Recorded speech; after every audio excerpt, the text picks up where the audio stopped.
Now it's time to cut up the top a bit, put some DADOS to drop in the miter track. So what I'm going to do is use it's a two-bladed cutter on my router with a top bearing. A lot of the pattern bits have the bearing on the bottom, and that one you have to have the template, on the bottom to do it. In this case, I'm doing I'm cutting the negative, and the aluminum track is the positive. So I'm going to cut exactly for this to fit. So I'm going to use 3/4 inch plywood strips, ripped them to 4 inches wide. That'll give me a nice platform for the router base to ride on. It'll take 2 passes. The width of the cut is wider than the width of the blade, which is what you want, and then you can work it and get exactly what you need. If you try to match up a bit with exactly what you want to cut, sometimes that can be difficult to get a nice fit.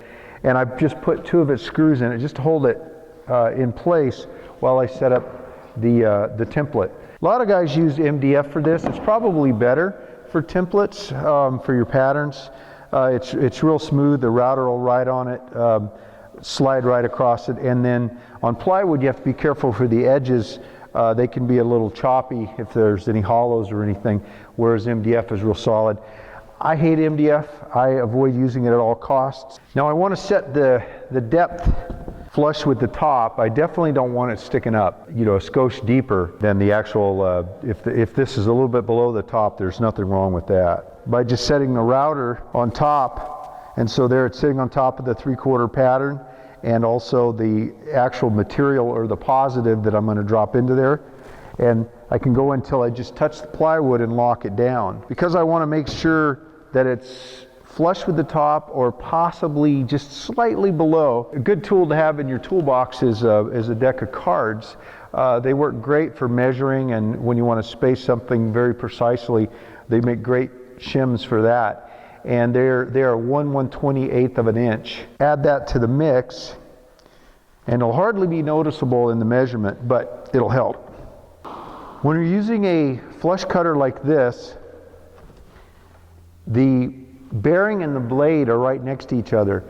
Unlike when using a template guide, this separates depending on the size of the bit you have, it separates the bit away so you can get up close and then plunge. You have to be careful with these because they'll cut your pattern, and you don't want anything making contact with your pattern until you get to the bearing.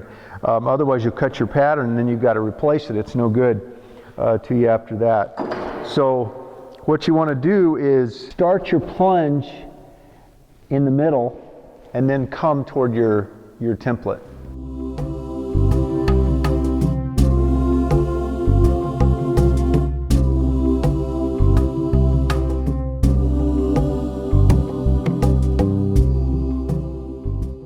All right, got the miter track in for the router table. Ready to move on to the next one. I left 3/4 of an inch. I'll be dadoing a little further than the actual track for the router fence will need to go, and that's because I want to be able to take the fence off in the front or the back without having to take the table apart.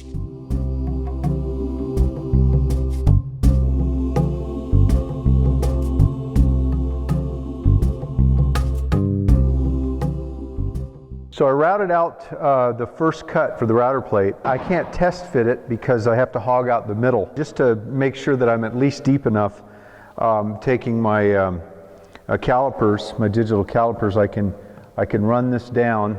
And yeah, I'm overcut by the depth of the playing cards that I used, which is good. This one from Woodpecker, and most of them have these threaded holes around the edges, and those are for set screws that are adjusted with an Allen wrench, and then you can level the plate. So if you make it just a little deeper than you need, then you can just level it up and keep it that way. If it's completely flush and you've got an edge that rubs, you'd have to reroute. So it's better to go ahead and cut it just a little bit deeper. I use 3 playing cards, so they're about 1/28th of an inch each. But now what I'm going to do is I need to hog the middle out. Now I could just take a jigsaw and cut that out. It doesn't need to be a real precise cut, but I want it clean and looking good. So what I'm going to do is leave my pattern in place. I know that I'm deep enough, so I won't have to recut that, so I'm safe to go ahead to move on to the next phase.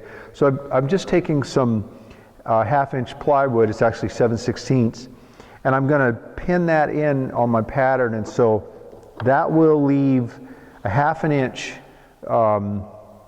By the time I cut this, that'll leave a 1/2 inch lip for my base plate.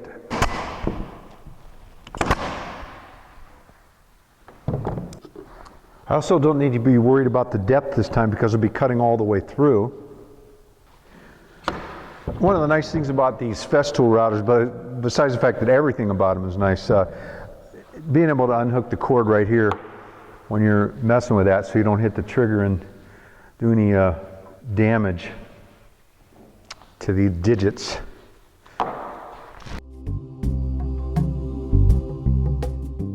Perfect, and it's just slightly below the surface. The only other DADOS that I need to do are for the table saw, and since I want to do those after I mount the table saw so I can line them up precisely, the next thing to do is to turn the unit over and put the bottoms on and make a couple of cuts on the bottom.